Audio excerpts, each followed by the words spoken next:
Oi pessoal, estamos aqui no sudoeste goiano, mais precisamente no município de Mineiros. Então Mineiros é uma região muito forte no que diz respeito à produção de grãos. Ali em safra, iniciando por volta do mês de outubro e depois ali para o começo de fevereiro e março, trabalha então com milho, primeira e segunda safra respectivamente. A pedido do professor Ivan, estou aqui para falar para vocês como é que a gente pode manejar e tem manejado os solos em nossa região. Então, o produtor, é comum ele fazer essa safra e a safrinha, né? Ou segunda safra, agora melhor falando, né? Safra com soja e uma segunda safra com a cultura do milho. Mas alguns produtores podem optar por fazer na safra, em vez da soja, fazer, nós chamamos de milho verão.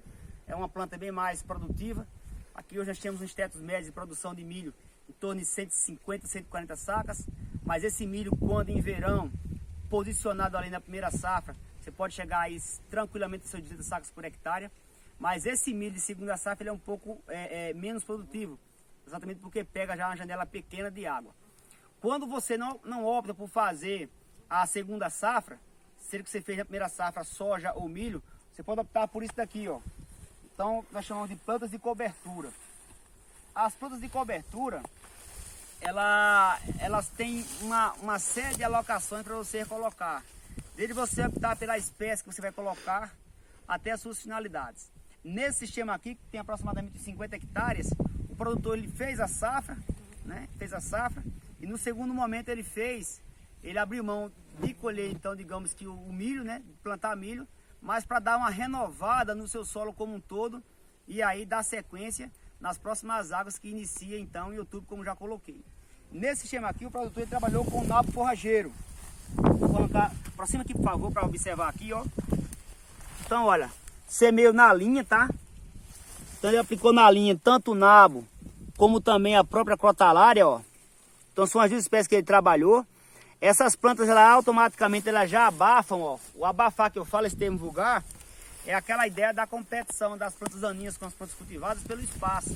Então são plantas bastante vigorosas, tanto o nabo como a crotalária, e ela, então, ela toma esse espaço inibindo o crescimento de plantas daninhas. Se você observa aqui, ó, nessa borda, olha como é que está aqui, ó, o Peniceto purpúreo. Veja, ela não tem nenhuma planta para competir com ela, então ela desenvolve e consegue se propagar, né, as suas sementes, alimentando, nós chamamos então de banco de sementes. Essas sementes aqui, elas podem, digamos que, vir a germinar daqui a 2, 3, 4, 5 anos. São os mecanismos que as plantas têm em termos de adaptação e propagação no ambiente. Mas vindo para cá falar para vocês alguns critérios técnicos para você optar por plantas de cobertura. Qual foi então o viés do produtor aqui? Vou pegar aqui então a planta de nabo forrageiro, tá? E observa essa brasicácea. Olha a sua agressividade em termos de chama radicular. Olha a agressividade aqui, ó. Então essa planta, ela tem por finalidade, digamos, descompactar o solo, aerando o solo como um todo, tá? Vou pegar aqui agora uma outra planta de crotalária. Uma plantinha um pouquinho bem mais delgada, né, do que o nabo. Agora observa aqui no sistema radicular, olha aqui, ó, os nódulos. Esses nódulos, né, são os rizóbios, né? Então eles têm a ideia, a premissa de fixar nitrogênio atmosférico. Nós sabemos que o ar, né, possui aí 78% de nitrogênio, né? É o principal reservatório desse elemento químico, e que algumas plantas têm essa biologia de captar e jogar no sistema. Então, quando você coloca nabo, coloca crotalária, eu tenho descompactação do solo e tenho fixação de nitrogênio. A crotalária, por sua vez, ela vai liberar alguns exudados radiculares, que é natural da planta. A planta, para se alimentar, ela libera esses exudados, né, para, digamos que, deixar o elemento nutricional um pouco mais disponível para ela absorver. Nessa proposta, esses exudados, eles possuem propriedades, digamos que, nematicida. Os nematóides, que é um grupo seríssimo aí de pragas que acometem a soja, você pode colocar ali o nematóide, o riniforme, o nematóide de galho seria então o meloidógeno, e aqui vai ter o javânica e o arenária, que são bastante problemas em nossa região. Você vai ter o Heterodera glycinis, que seria então o nematóide de cisto, e o Pratelenx, que é a lesão radicular. Então, esses nematóides, ele tem problema em desenvolver, em se propagar nas condições radiculares, né, que essa planta consegue colocar para eles. Então, quando você coloca a crotalária, tem várias espécies também por sinal, você vai ter a ideia de fixar nitrogênio e também de fazer esse controle naturalmente de nematóides do solo.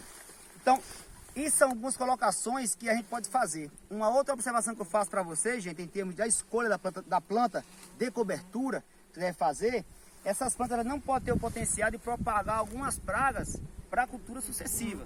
Veja só, a ideia aqui desse ambiente nosso é que a gente possa proporcionar um ambiente mais rico, acima de tudo, quebrar um pouco o ciclo das pragas como um todo, né?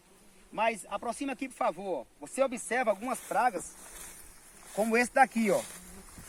Olha aqui, ó. Esse crisomelídeo, tá? É um problema hoje, tá? Ou pode ser um problema amanhã.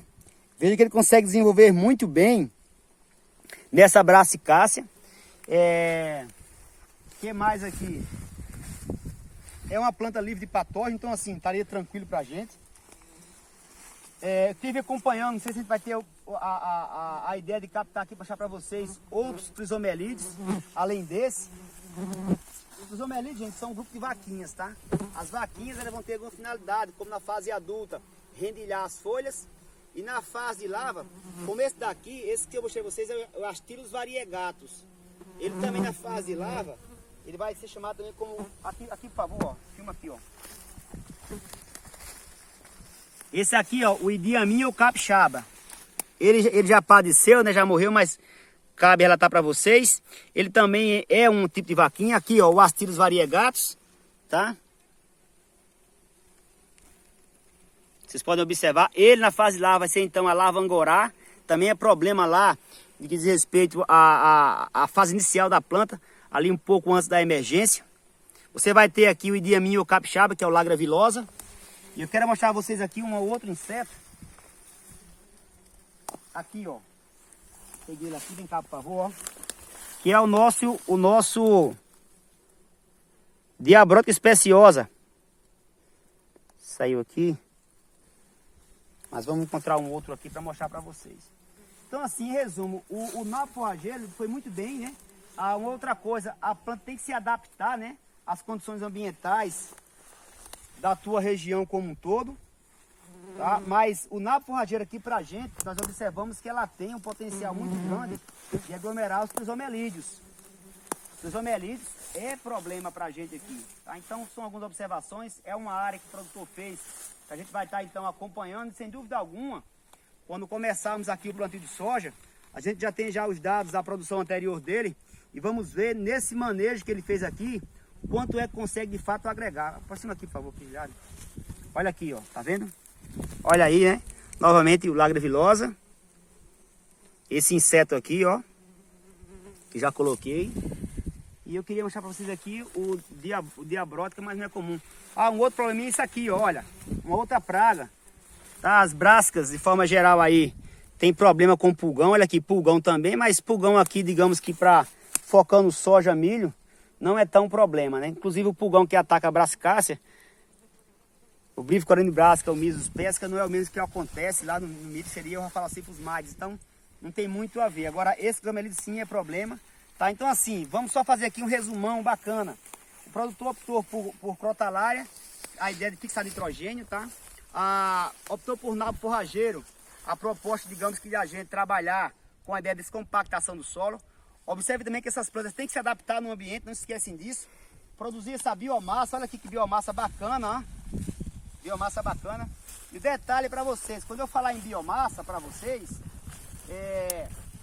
existe um momento na qual a gente consegue dizer que a planta conseguiu alcançar o seu máximo potencial de acúmulo de biomassa, que é na floração. Veja, o nabo já florou, a crotalária ainda não florou. Assim que a crotalária florar, você pode optar por, digamos que extrair semente, tá? O que não é legal, porque muitas vezes essas plantas elas podem, digamos que, ter problemas de germinação e complicar o seu sistema de produção. Então, quando flora, é o momento ideal para você fazer os processos. Digamos que você pode dessecar para eliminar a planta. Essa planta, com o tempo, ela começa a declinar, formando aquele tapete de proteção do solo. Você poderia, digamos que, fazer ou deixar esse material em superfície ainda com o uso do rolo faca, o uso de uma roçadeira, tá? Ou você poderia simplesmente vir incorporar esse material. Lembrando que quando você incorpora, você expõe o solo aos intempéries ambientais. Então, o mais recomendado é você, então, deixar esse material em superfície. Aí você opta por você ou dessecar, ou você passar rolo-faca, ou roçar. Mas a ideia é que a gente consiga, digamos, que ciclar nitrogênio na área, e cobrir, deixar esse solo coberto para proteger, né? Principalmente com os fatores ambientais, como já coloquei já. Retendo umidade, né? Os conceitos novos da biologia, questão de perfil do solo. E aí entra uma outra proposta com gesso, com calcário, tá? Mas a ideia seria, de fato, a gente hoje se preocupar com a biologia do solo. Conceito que até então foi, por muitas vezes, discriminado. Plotado inicialmente, diga-se de passagem, pela falecida recentemente Ana Maria Primavera, aí do sul do país, né? Que esse material está indo para vocês aí. Mas eu acho que seria isso aí. Existe um outro manejo que o pessoal faz aqui em termos de cobertura de solo, que além dessas plantas de cobertura aqui, sem a cultura, vocês podem observar aqui esse milho, ó. Depois eu vou fazer um videozinho lá para vocês, mas mostrando que quando esse milho ele foi implantado, foi também colocado respectivamente, no mesmo momento, vamos colocar assim, a ideia de braquiária. Ah, isso mesmo, um consórcio de braquiária com milho. Então o cara vai colher o milho, já a braquiária está um pouquinho mais desenvolvida, ela começa a desenvolver muito mais.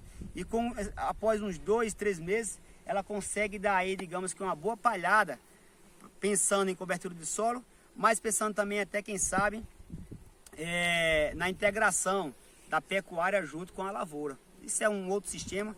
O cara até fala aqui que você pode ter 3 safras, né? Seria a soja, o milho. Aí como tem a braquiária no meio, o cara vai lá e coloca ainda um bovino para fazer o engordamento lá. Seria mais ou menos isso. Espero ter contribuído com vocês. Ivan, um abraço, irmão.